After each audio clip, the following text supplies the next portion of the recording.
Episode 692. Chen Guo was worried about Ye Shu's progress, so she swapped back to playing by his side, her eyes constantly drifting to his screen. She saw that his leveling was far from peaceful. He had to relocate every few minutes. Fortunately, he had plenty of experience and solid technique. The moment he spotted a target, he was already gone. At that distance, the other party couldn't even make out Lord Grimm's ID above his head, so he never ran into any real danger. Hey, I'm starting to wonder, are you being followed?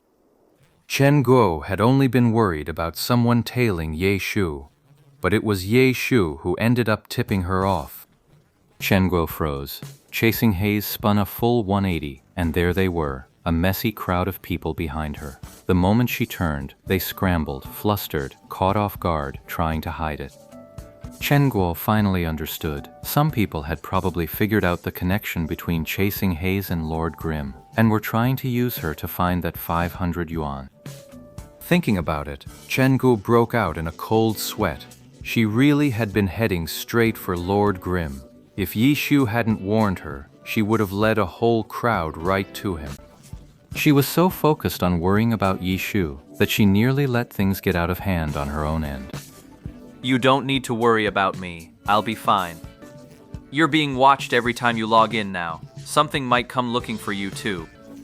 I think you should head over to the 10th server for a while. Keep an eye on the guilds there.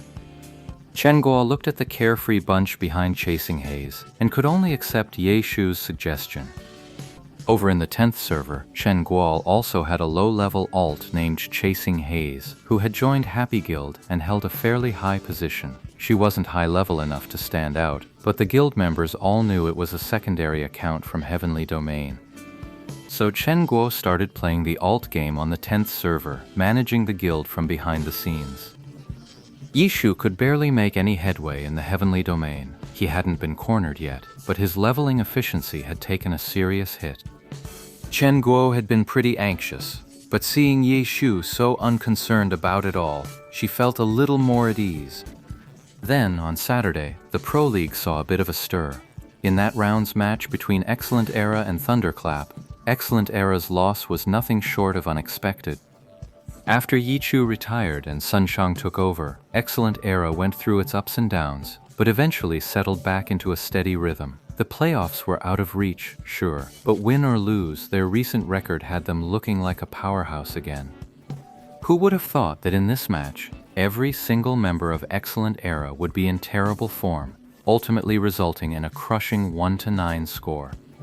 Across the entire competition, they only managed to scrape a single point from the individual matches. The rest of the events were basically a masterclass in blunders. It was painfully obvious that Excellent Era's players were completely checked out. Their performance in the individual and group Lei Taisai was lackluster, but in the team competition, where Shao Shiqin's tactical genius came into play, Thunderclap was a force no one could afford to underestimate.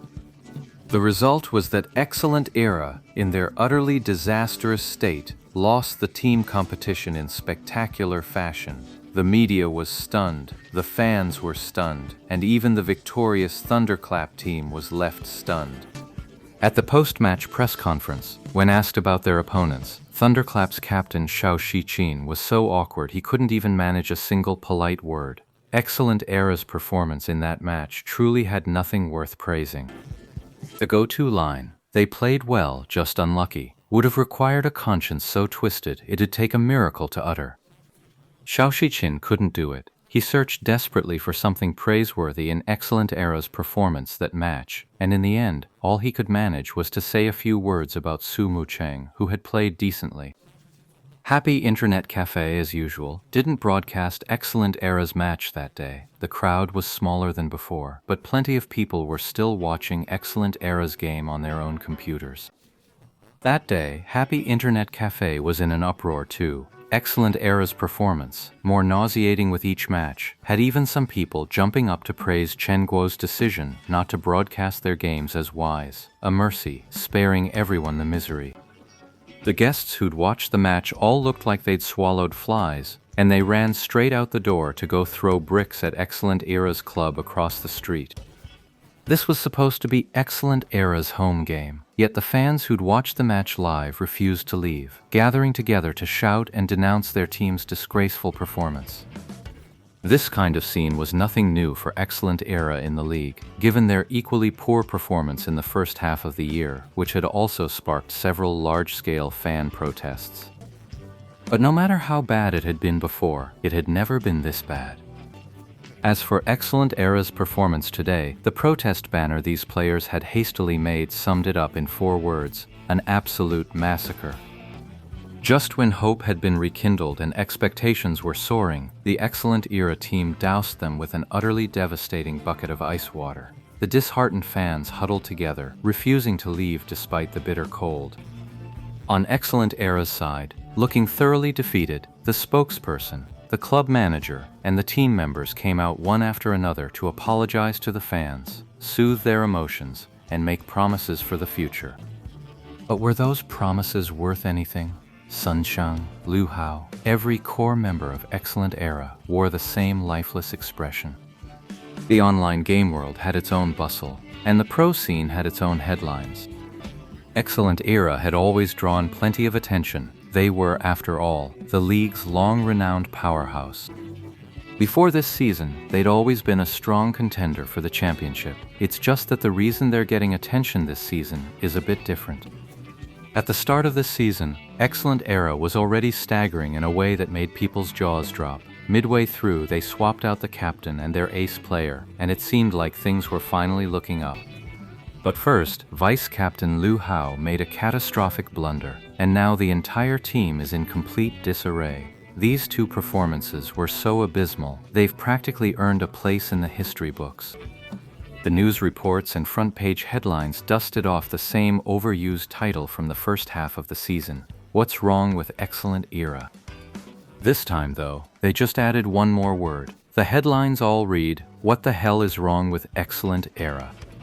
Excellent Era's PR efforts seemed utterly insignificant in the face of such historic, spectacular failure. The fans had grown tired of empty promises. What they wanted was action. Before this, all they could do was vent their frustrations. During Excellent Era's team meeting, the manager finally realized something was wrong. He roared from the podium, but all he saw were lifeless faces staring back at him. Sunshang, Liu Hao, Shenzhen. The core players all wore the same distracted look. There was worry in their expressions, sure, but it wasn't for the team. It was for their own futures. At this moment, Excellent Era was like a giant ship about to sink, yet the very pillars meant to keep it afloat were already thinking about what to do after it went down. This sight made even the manager panic. The first half of the season had been bad, but at least it was still under control. But now it was a complete loss of control. He didn't know how it had come to this, let alone how to change it going forward.